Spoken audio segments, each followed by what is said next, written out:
قیامت کا دن ہو، اونٹ تمہارے اوپر سوار ہو، تمہاری گردن اس کے منہ میں ہو، اور تم مجھے ڈھونڈتے ہوئے آؤ اور آ کر کہو اے اللہ کے نبی مدد کیجئے، میرا اس وقت ایک ہی جواب ہوگا، قد بلغت، میں تو پورا دین پہنچا کر آیا تھا، اللہ کے دربار میں میں کسی کو نہیں چھڑا سکوں گا، اور اللہ بھی کہتا ہے کوئی سفارشی نہیں سوائے اس کی اجازت کے بعد، ذالکم اللہ ربکم فاعبدوہ، یہ تمہارا اللہ ہے، اس کی عبادت کرو۔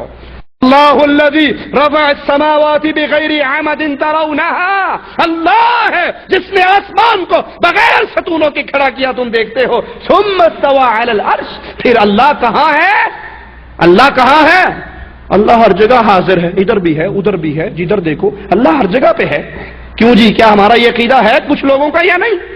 کہتے جی اللہ، میں اللہ کو حاضر ناظر جان کر قسم کھاتا ہوں، اللہ ناظر تو ہے لیکن اللہ کے حاضر کی کوئی صفت اللہ کی، اللہ کہاں ہے؟ اپنے عرش پہ۔ چھوٹی سی بات آپ کو سمجھا دوں، اگر یہ عقیدہ صحیح ہو کہ اللہ ہر جگہ پہ ہے، ہم دعا کیسے مانگتے ہیں جی؟ ہاتھ اٹھائیے ذرا، دعا کیسے مانگتے ہو؟ ایسے۔ یہ خالی ہاتھ کہاں اٹھے ہوئے ہیں؟ آسمان کی طرف۔ کیوں؟ کیونکہ فطرت بتا رہی ہے خالی ہاتھوں کو بھرنے والا کہاں ہے۔ اگر اللہ ہر جگہ پہ ہو تو یوں بھی مانگنا چاہیے نا، دے دے اللہ دے دے، ادھر بھی ادھر بھی، ہر جگہ جو ہے، اس کے نیچے بھی ہو، یہاں بھی مانگ لو، یہاں بھی ہاتھ کر لو، یوں بھی ہاتھ کر لو۔ یہ خالی ہاتھ جب بھی اٹھتے ہیں اوپر اٹھتے ہیں، نظر اٹھتی ہے اوپر اٹھتی ہے، بارش آتی ہے اوپر سے آتی ہے، فریاد کرتے ہو کیوں؟ کہ اللہ کہاں ہے؟ ثم استوى علی العرش، اللہ اپنے عرش پر مستوی ہوا، اور وسخر الشمس والقمر، زمین و آسمان کو، چاند سورج کو مسخر کرنے والا اللہ تمہارے لیے ہر چیز، چاند بھی سورج بھی اپنے اپنے مدار میں چل رہا ہے۔ یدبر الامر، پوری کائنات کا نظام اللہ چلاتا ہے۔ اگر اللہ عز و جل کے علاوہ یہ سمجھ لیا جائے کہ غوث اعظم نظام چلاتے ہیں، فلاں پیر نظام چلاتے ہیں، اب دال نہ رہے تو دنیا برباد ہو جائے، غوث نہ رہے تو دنیا برباد ہو جائے، یہ اللہ کی عبادت میں شرکیہ عمل ہے۔ اللہ ہمیں شرک سے محفوظ رکھے۔ اسی طرح علم غیب خالص اللہ کا خاصہ ہے، وہی سینوں کے بھید جانتا ہے۔ قرآن کہتا ہے وَأَسِرُّوا قَوْلَكُمْ أَوِ اجْهَرُوا بِهِ، اپنی باتوں کو چھپاؤ یا اپنی باتوں کو ظاہر کرو۔ إِنَّهُ عَلِيمٌ بِذَاتِ الصُّدُورِ، سینوں کے راز جاننے والا کون؟ غیب کی خبریں جاننے والا کون؟ وہ اللہ عز و جل ہے۔ قُلْ إِنَّ رَبِّي، وہ میرا اللہ ہے۔ اور ہمارے ہاں کیا ہوتا؟ کیوں ٹیلی ویژن پر فون کیا جاتا ہے، استخارے کا پروگرام چل رہا ہے، کیوں ٹی وی پہ فون کرتے ہیں جی میری بیگم بڑی بیمار ہے، میں کویت میں رہتا ہوں، وہ کہتے ہیں اس کی ماں کا نام کیا ہے، یہ اپنی ساس کا نام بتاتا ہے، وہ کہتے ہیں اپنے فلاں کمرے میں جاؤ، اس کی چارپائی کے نیچے تعویذ دفن ہے، اس کو نکال دو، تمہارے گھر سے جن ختم ہو جائے گا۔ یہ اس کو کس نے خبر دی کہ اس کے گھر میں فلاں جگہ فلاں ہے؟ یہ تو کویت میں بیٹھا ہے، ہزاروں میل دور بیٹھا ہے، لیکن ایک ٹیلی فون پر وہ بتا دیتا ہے، کہتا ٹھہر جا، میں تیرا علاج کرنے لگا ہوں، اب میں تیرے اندر داخل ہو رہا ہوں، میں تیرے ساری بیماریوں کو دور کر رہا ہوں۔ غیب کی خبریں خاص اللہ کے علم میں ہے۔ محمد علیہ السلام کے سامنے زہر لگا ہوا کھانا لایا جاتا ہے، اللہ کے نبی اس کو منہ میں ڈال لیتے ہیں، کیوں ٹیلی ویژن کے مفتی کو تو پتہ لگ جاتا ہے اس کی بیوی کیوں بیمار ہے، اس پر کس جن کا سایہ ہے، اس کے گھر میں تعویذ کہاں دفن ہے، محمد کو اپنے سامنے پڑے ہوئے کھانے کے زہر کا علم کیوں نہ ہوا صلی اللہ علیہ وسلم۔ سینے کے بھید جاننے والا صرف اللہ ہے۔ ہم نے یہ صفت بھی اللہ سے چھینی اور اپنے پیروں فقیروں کے اندر بانٹ دی۔ یہ ہمارے ہاتھ کے اندر، ہمارے ہاتھ میں یہ کتاب ہے حضرت ارواح ثلاثہ حکیم الامت صاحب کی، اس کے اندر وہ فرماتے ہیں صفحہ نمبر 164 پر کہ ہمارے پیر صاحب کے ایک مرید تھے، صفحہ 164 پر ان کے پاس کوئی تعویذ لینے کے لیے آتا، خان صاحب نے فرمایا، مولانا قاسم ننوتوی فرماتے تھے شاہ عبد الرحیم ولایتی کے مرید تھے جن کا نام عبداللہ خان تھا، قوم کے راجپوت تھے، جب ان کے پاس کوئی مرید آتا تعویذ لینے کے لیے کہ میرے گھر میں حمل ہے تعویذ دے دیجئے، وہ تعویذ دیتے اور ساتھ ہی فرما دیتے تیرے گھر لڑکا ہوگا یا لڑکی ہوگی، اور جو وہ بتا دیتے وہی ہوتا۔ کسی نے پوچھا پیر صاحب یہ کیا ہے؟ کہا کیا کروں، بچے کی صورت میری آنکھوں کے سامنے آ جاتی ہے۔ کیا الٹرا ساؤنڈ سسٹم پرانے دور کا چل رہا ہے، پیر تعویذ لکھ رہا ہے اور بچہ آنکھیں کھول کے ہر چیز دکھا دیتا ہے کہ میں دیکھ لے اچھی طرح، ٹانگوں کے درمیان نظر مار لے میں کیا ہوں۔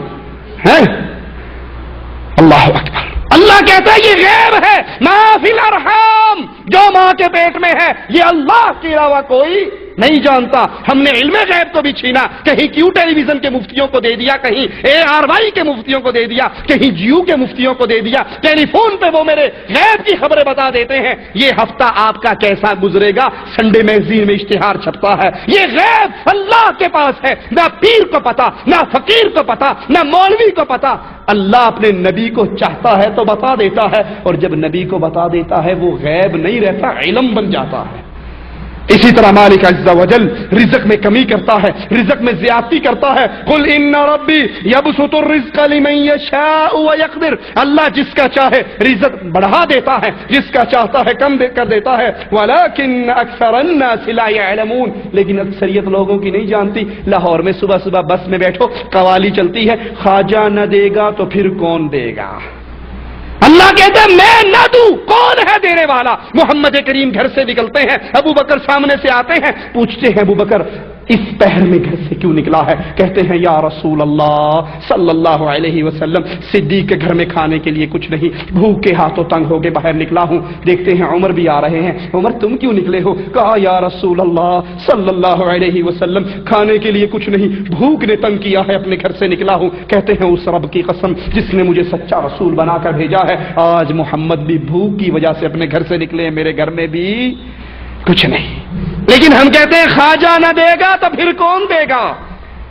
گنج بخش لاہور کے اجمیری، وہ داتا دینے والے آئے ہیں تیرے در پہ داتا، منگتے لے کر جائیں گے۔ اللہ کہتا ہے میں جس کا چاہتا ہوں رزق زیادہ کر دیتا ہوں، جس کا چاہتا ہوں کم کر دیتا ہوں۔ اسی طرح اللہ عز و جل کے علاوہ کسی اور کو رزاق سمجھنا، کسی اور کے قبضے میں رزق کی کنجیاں سمجھنا، یہ اللہ کی عبادت میں شریک ہے۔ اللہ اولاد دینے والا ہے، اولاد دینے پر صرف اللہ قادر ہے۔ قرآن حکیم بتاتا ہے یہب لمن یشاء اناثا ویہب لمن یشاء الذکور او یزوجہم ذکرانا واناثا ویجعل من یشاء اقیما، بیٹے اللہ دیتا ہے، بیٹی اللہ دیتا ہے، ملا جلا کر اللہ دیتا ہے۔ کسی کو کچھ نہ دے تو یہ اختیار بھی کس کے ہاتھ میں ہے؟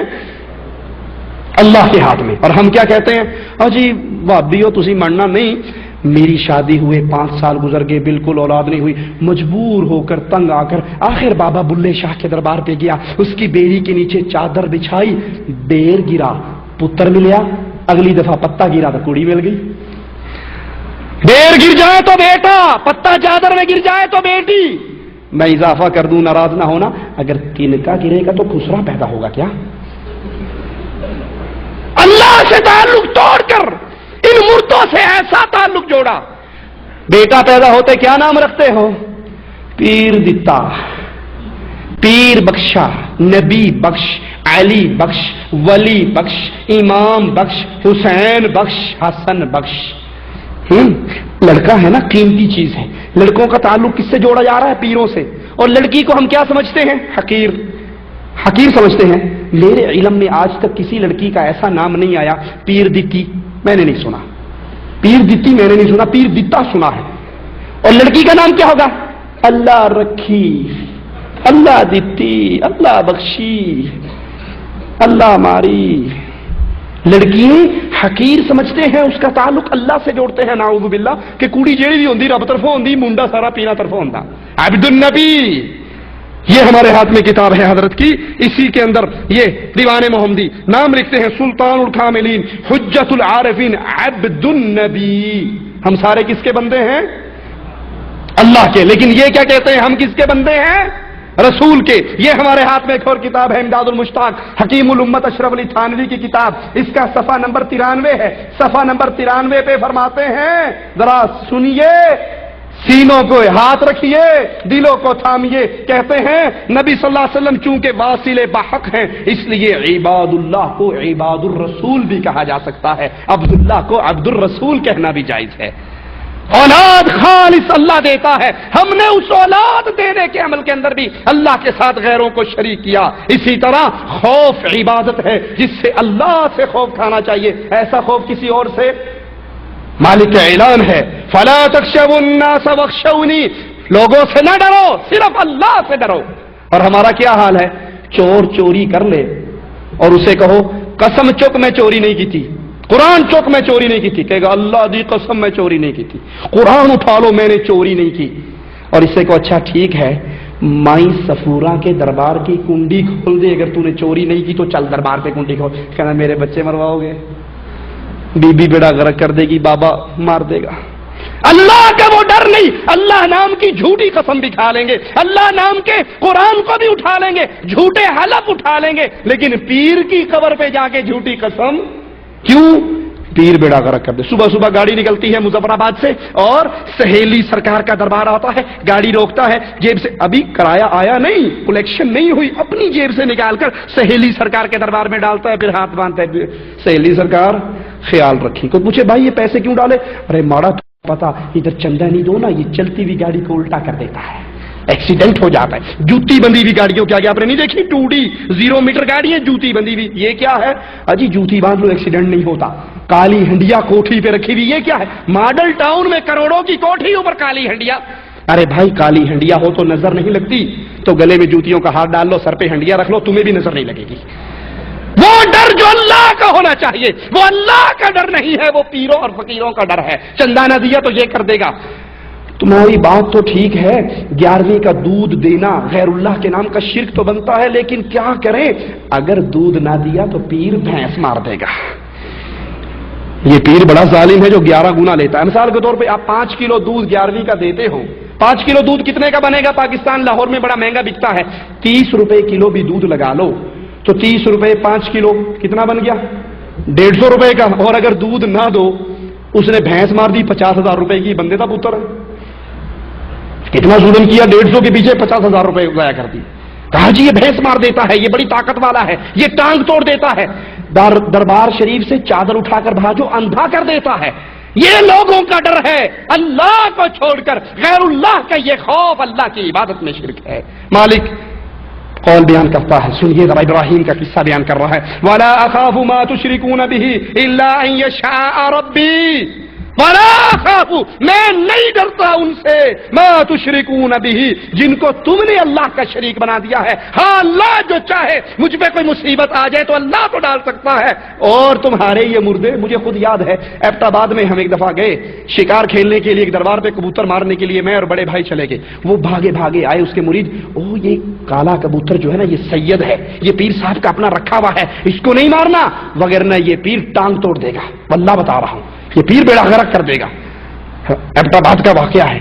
بڑے بھائی کہنے لگے اچھا یوں کرو، تم جو زندہ بیٹھے ہو نا تم پیچھے ہٹ جاؤ، ہم جانے اور یہ بھی جانے، ہم بھی سید ہیں یہ بھی سید ہیں، ہم انہی میں سے مسلمان ہو کر ادھر آئے ہیں، پہلے ہم بھی تمہاری برادری کے تھے، ہم پیر صاحب سے خود نہیں بڑھ لیں گے۔ کہنا وہابی تو نہیں، یہ کہنے والا وہابی تو نہیں، کیونکہ وہابی ان سے نہیں ڈرتے، وہ کس سے ڈرتے ہیں؟ وہ وہاب سے ڈرتے ہیں۔ اللہ کا ڈر اپنے دلوں میں بٹھائیے۔ مالک بیان کر رہا ہے قصہ ابراہیم کو، کہتے ہیں وَلَا أَخَافُ مَا تُشْرِكُونَ بِهِ، میں ان باتوں سے کیوں ڈروں جن کو تم نے اللہ کا شریک بنا لیا ہے، حالانکہ تم وَكَيْفَ أَخَافُ مَا أَشْرَكْتُمْ وَلَا تَخَافُونَ أَنَّكُمْ أَشْرَكْتُمْ بِاللَّهِ، میں کیسے ان سے ڈروں؟ ڈرنا تو تمہیں چاہیے، تم نے اللہ کے ساتھ پیروں کو شریک بنا لیا ہے، ان کو شریک بنایا ہے، مَا لَمْ يُنَزِّلْ بِهِ عَلَيْكُمْ سُلْطَانًا، جن کو شریک بنانے کی اللہ نے کوئی دلیل نہیں اتاری۔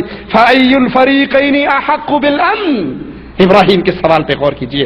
فَأَيُّ الْفَرِيقَيْنِ، دو گروہوں میں سے امن کا مستحق کون ہے؟ جو اللہ کو داتا کہے اس کو امن ملے گا، یا حجویری کو داتا کہے اس کو امن ملے گا؟ جائیے انڈیا پاکستان کے بازاروں میں گھوم جائیے، جہاں پر غیر اللہ کی پوجا ہے، غیر اللہ کی عبادت ہے، اس معاشرے کو بھی سامنے رکھیے، اور مملکت سعودی عربیہ کے معاشرے کو بھی سامنے رکھیے، یہاں پر اللہ کی عبادت کی جاتی ہے، اللہ کو پوجا جاتا ہے، یہاں پر امن ہے؟ یا وہاں پر جہاں گھوڑے شاہ کا دربار ہے، بلے شاہ کا دربار ہے، کاما والی سرکار کا دربار ہے، چوپ شاہ کا دربار ہے، ایٹ شاہ کا دربار ہے، پیر تتر شاہ، پیر بٹیرے شاہ، ان کا دربار ہے، جہاں غیر اللہ کو پوجا جائے؟ ابراہیم کہتے ہیں فَأَيُّ الْفَرِيقَيْنِ أَحَقُّ بِالْأَمْنِ، امن کس کو ملتا ہے؟ امن مواحد کو ملتا ہے، مشرک کو امن نہیں ملا کرتا۔ ان کنتم تعلمون، اگر تم جانتے ہو تو بتاؤ۔ اسی طرح غیر اللہ پر توکل کرنا، بھروسہ کرنا شرک ہے، کیونکہ بھروسہ توکل صرف اللہ پہ کیا جاتا ہے۔ وَعَلَى اللَّهِ فَتَوَكَّلُوا إِن كُنتُم مُؤْمِنِينَ، اگر تم مومن ہو تو اللہ پر بھروسہ کرو۔ اللہ پر بھروسہ کیوں کرو؟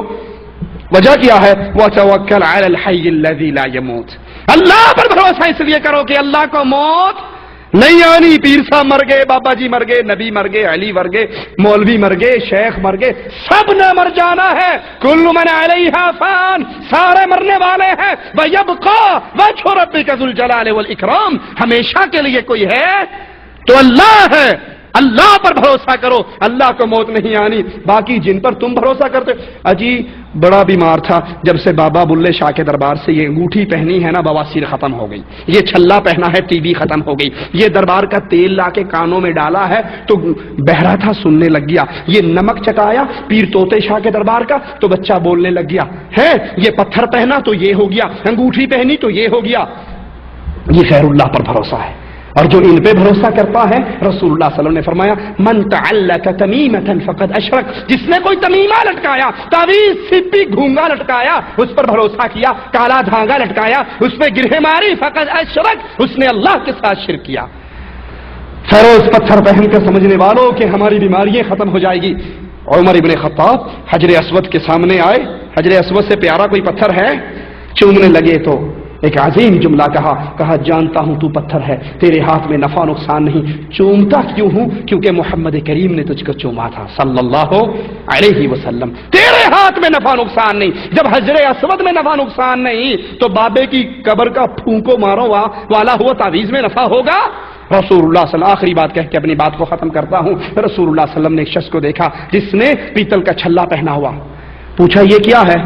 کہنے لگا من الواہنہ, واہنہ ایک عرب کی بیماری ہے, جب سے یہ پہنا ہے وہ بیماری ختم ہوگی. سنیے اپنے نبی کا قول سنیے. واللہ آپ کو چھڑانا مقصود نہیں, آپ کو چھیڑنا مقصود نہیں, طنز کرنا مقصود نہیں. مقصود یہ ہے یہ ہماری گرم چمڑی جون جولائی کی گرمی برداشت نہیں کر سکتی, تو جہنم کی گرمی کو کیسے برداشت کرو گے؟ اور جہنم سے بچنے کا ایک راستہ اللہ کی عبادت میں شرک کرنے سے باز, شرک سے باز آ جاؤ. کہا اس کو انزیہا فإنہا لا تزیدک الا وہنا, اپنے اس چھلے کو, اس مندری کو, اس انگوٹھی کو اتار کر پھینک دے. کیوں؟ تو نے اس پر بھروسہ کیا ہے کہ اس کے پہننے کی وجہ سے شفا ہوئی ہے, اس کے پہننے کی وجہ سے وہ بیماری ٹلی ہے. انزیہا فإنہا لا تزیدک الا وہنا, اس کو اتار کر پھینک دے. اس سے شرک تو بڑھے, اس سے بیماری بڑھے گی, بوجہ شرک نفع نہیں ہوگا. دیکھو اپنے ہاتھوں میں کس کس کے کڑے پڑے ہوئے, کس کس کے پلاسٹک کے چھلے پڑے ہوئے, کس کس کے ہاتھوں میں گلوں میں تعویذ پڑے ہوئے, ہاتھوں میں انگوٹھیاں پڑی ہوئی. نبی فرما رہے ہیں اپنے صحابی کو انزیہا فإنہا لا تزیدک الا وہنا, اس کو اتار کر پھینک دے, یہ تجھے نفع نہیں دے گا, نقصان ہوگا بوجہ شرک. اگلا جملہ میرے نبی کا بڑا شدید ہے, غور کیجئے. وَإِن مُتْ وَهِيَ عَلَيْكَ مَا أَفْلَحْتَ أَبَدًا, یہ انگوٹھی پہنے اس پر بھروسہ اور توکل کیے ہوئے اگر تو مر گیا, اگر تیری موت واقع ہو گئی, ما افلحت ابدا, تو کبھی بھی فلاح نہیں پا سکتا, کامیاب نہیں ہو سکتا. نبضہ میرے بھائیوں, خلاصہ اور آخری بات یہ ہے, ہر عمل کے اندر, ہر معاملے کے اندر شرک سے باز آ جائیے, توحید کو خالص کیجئے. اس توحید کے لیے نبی کا ماتھا پھٹا, اس توحید کے لیے نبی کے دانت ٹوٹے, اس توحید کے لیے نبی کو غاروں میں پناہ لینی پڑی, اس توحید کی دعوت کے لیے نبی صلی اللہ علیہ وسلم کے کندھوں پہ اونٹ کی چیر ڈالی گئی, اس توحید کے لیے نبی کو طائف میں پتھر کھانے پڑے. اگر آپ کے عقیدے میں شرک نہیں ہے تو پھر آپ کو مبارک ہو, کیونکہ مالک عز و جل کا فیصلہ ہے, اے آدم کے بیٹے اگر تو میرے پاس آئے ایک شرط کے ساتھ, تو نے شرک نہ کیا ہو, زمین و آسمان تیرے گناہوں کے بھرے ہوئے ہوں, میں سارے گناہوں کو معاف کر دوں گا. ولا ابالی, مجھے کوئی پرواہ نہیں ہوگی, لیکن شرک کے جرم کو معاف نہیں کروں گا. اللہ سے دعا ہے اللہ ہمارے گناہوں کو معاف فرمائے, اللہ ہماری خطاؤں کو معاف فرمائے, اللہ ہماری سیاہکاریوں کو معاف فرمائے, اللہ اس مملکت عربیہ کی, سعودی عربیہ کی حفاظت فرمائے, یہاں کے ذمہ داران کو جزائے خیر عطا فرمائے. ہم تو یہاں پر روزی روٹی کے لیے آئے تھے, اللہ ان کو جزائے خیر عطا فرمائے, جنہوں نے ہمارے لیے دین کو سیکھنے اور سمجھنے کے راستوں کو آسان کر دیا. اللہ تو ہماری خطاؤں کو معاف فرما, اللہ تو ہمیں توحید پہ قائم اور دائم رکھ, اللہ ہم شرک سے تیری پناہ میں آتے ہیں, اللہ ہمیں اس حال میں موت دینا. مالک تو ہم سے راضی ہو, ہم تجھ سے راضی ہوں. اقول قولی هذا واستغفر اللہ لی ولکم ولسائر المسلمین فاستغفروه انه هو الغفور الرحیم.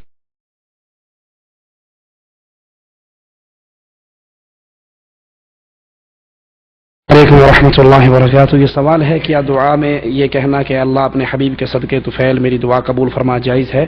ناجائز ہے، یہ وسیلہ جائز نہیں ہے. اللہ اور اس کے رسول صلی اللہ علیہ وسلم نے ہمیں اس کی تعلیم نہیں دی. اللہ کے نام کا واسطہ، اس کی اسماء و صفات کا واسطہ دیا جا سکتا ہے، اپنے نیکیوں کا وسیلہ پیش کیا جا سکتا ہے، لیکن یہ وسیلہ اور واسطہ قرآن و حدیث سے ثابت نہیں. اگر کوئی یہ کہے یا علی کہتا ہے تو قصور کہنے والے کا ہے، حضرت علی کا نہیں، قصور کہنے والے کا ہے. حضرت علی اس شرک سے بری ہیں. جن اولیاء بر صغیر کا آپ نے ذکر کیا ان میں سے کسی نے قبر پرستی یا پیر پرستی کا درس دیا؟ بالکل نہیں دیا. یہ بعد والے لوگوں کی خرافات ہے. ہم تو یہ کہتے ہیں کہ یہ جو کتابیں ہم نے آپ کے سامنے رکھی ہیں حکیم الامت اشرف علی تھانوی صاحب کی، اگر واقعی آپ مانتے ہو کہ وہ حکیم الامت ہیں اور بڑے اولیاء اللہ میں سے تھے تو پھر انکار کرو کہ یہ کتابیں ان کی نہیں. یہ بعد میں لوگوں نے ان کے نام جھوٹ لگا دی. اور اگر آپ مانتے ہو کہ نہیں یہ کتابیں واقعی ان کی ہیں اور ان کے گدی نے چھاپ رہے ہیں تو پھر ہم یہ ماننے کے لیے تیار نہیں کہ ان عقیدوں کے لوگ اولیاء ہو سکتے ہیں. فیصلہ آپ خود کر لیجئے. اگر وہ ولی اللہ ہے تو مشرک ولی نہیں ہو سکتا، اور اگر یہ کتاب اس کے نام کسی نے جھوٹ لگائی ہے تو وہ عند اللہ بری ہے. مسجد نبوی کی زیارت کے بعد روضہ رسول پر جانا لازم ہے یا نہیں؟ مسجد نبوی کی زیارت کریں، اس کے بعد بہتر ہے کہ آپ اللہ کے نبی صلی اللہ علیہ وسلم کی قبر پہ آئیں اور وہاں کھڑے ہو کر درود پڑھیں، لیکن سفر قبر کی زیارت کی نیت سے کرنا جائز نہیں ہے.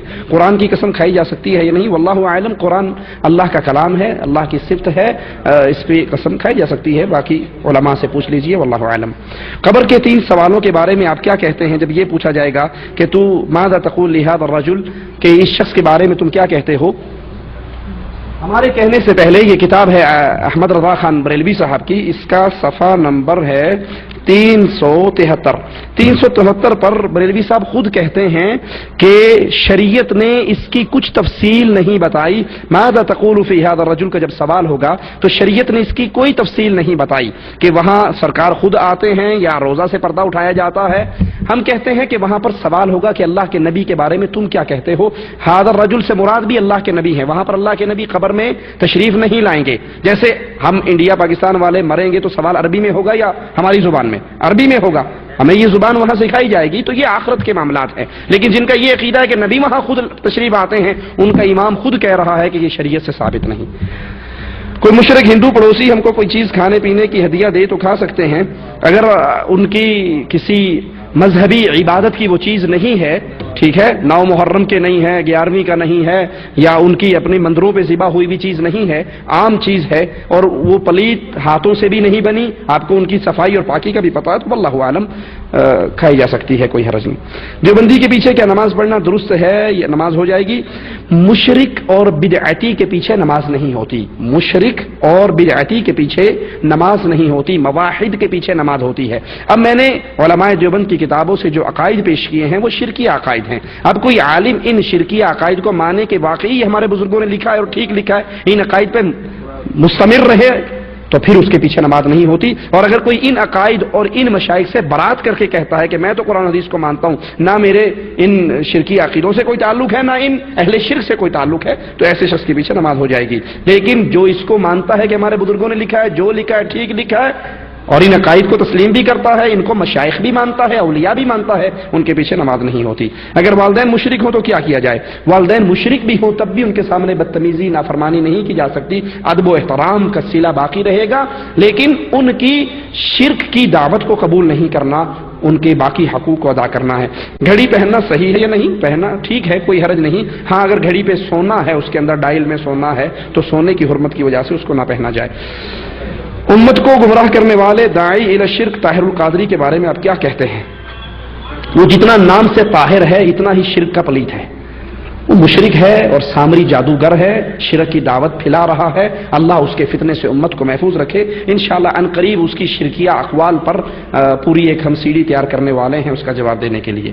آپ نے فرمایا مومن غیرت مند ہوتا ہے لیکن آج کافر مسلمان کی جان و مال، بچوں کا قتل، عورتوں کی بے حرمتی کرتا نظر آتا ہے. آخر ایسا کیوں ہے؟ ایسا شرک اکبر کی وجہ سے ہے. جب تک امت میں شرک اکبر رہے گا، وہ کشمیر ہو، افغانستان ہو، بغداد ہو، انڈیا ہو، پاکستان ہو، جہاں بھی ہو، امت ذلیل ہوتی رہے گی. جب تک ہم شرک اکبر سے نہیں بچتے ہماری عزتیں محفوظ نہیں رہ سکتی. آپ کو مسلمانوں کے قتل و غارت اور عورتوں کی عزت کا غم ہے کہ اللہ کی توحید لٹتے ہوئے آپ کو غم نہیں ہوتا؟ کشمیر کی چیخیں آپ کو سنائی دیتی ہیں. اللہ کی توحید کو جب قبروں پر قربان کیا جاتا ہے اس وقت غم نہیں ہوتا؟ مسلمان پر اس وقت ضروری ہے کہ وہ اللہ کے حق کے لیے کھڑا ہو. کسی مزار یا قبر پر جایا جائے تو کیا وہاں جانا جائز ہے؟ قبرستان جا کر مردوں کے لیے دعا کرنا جائز ہے، لیکن درگاہوں درباروں پر جانا یہ جائز نہیں ہے۔ جو لوگ یہ کہتے ہیں کہ قرآنی آیت یا دعا یہ 100 مرتبہ پڑھو، اتنی مرتبہ پڑھو، اس سے یہ ہوگا، اچھے خواب آئیں گے، برے خواب آئیں گے، تو کیا ہے؟ جن اذکار کا سنت رسول سے ثبوت ملتا ہے کہ اس کو اللہ کے نبی نے 100 دفعہ پڑھا، 70 دفعہ پڑھا، ان کو پڑھنا جائز ہے، ان کے علاوہ باقی ہمارے علم میں نہیں۔ ہر گناہ میں کچھ نہ کچھ مزہ ہے، لیکن شرک میں کیا مزہ ہے؟ شرک کو کوئی بھی شخص شرک سمجھ کے نہیں کرتا۔ مشرک جب شرک کرتا ہے وہ یہ سمجھ کے نہیں کرتا کہ میں شرک کر رہا ہوں۔ بدعتی جب بدعت کرتا ہے وہ یہ سمجھ کے نہیں کرتا کہ میں بدعت کرتا ہوں، شیطان اس کے لیے مزین کرتا ہے۔ کفار مکہ بھی کیا کہا کرتے تھے؟ ما نعبدهم الا ليقربونا الى الله زلفى هؤلاء شفعاؤنا عند الله۔ شیطان ان کے ذہن میں یہ بات ڈالتا ہے تو گناہگار پاپی ہے، تیری اللہ سنے گا نہیں، ان کی موڑے گا نہیں، ان کے ذریعے اور واسطے سے ہو کے جا۔ تو مشرک کے سامنے شرک، بدعت کے سامنے بدعتی کو شیطان مزین کر کے خوبصورت بنا کر پیش کرتا ہے۔ اللہ ہمیں شرک اور بدعت کے فتنے سے محفوظ رکھے۔ جزاکم اللہ خیر۔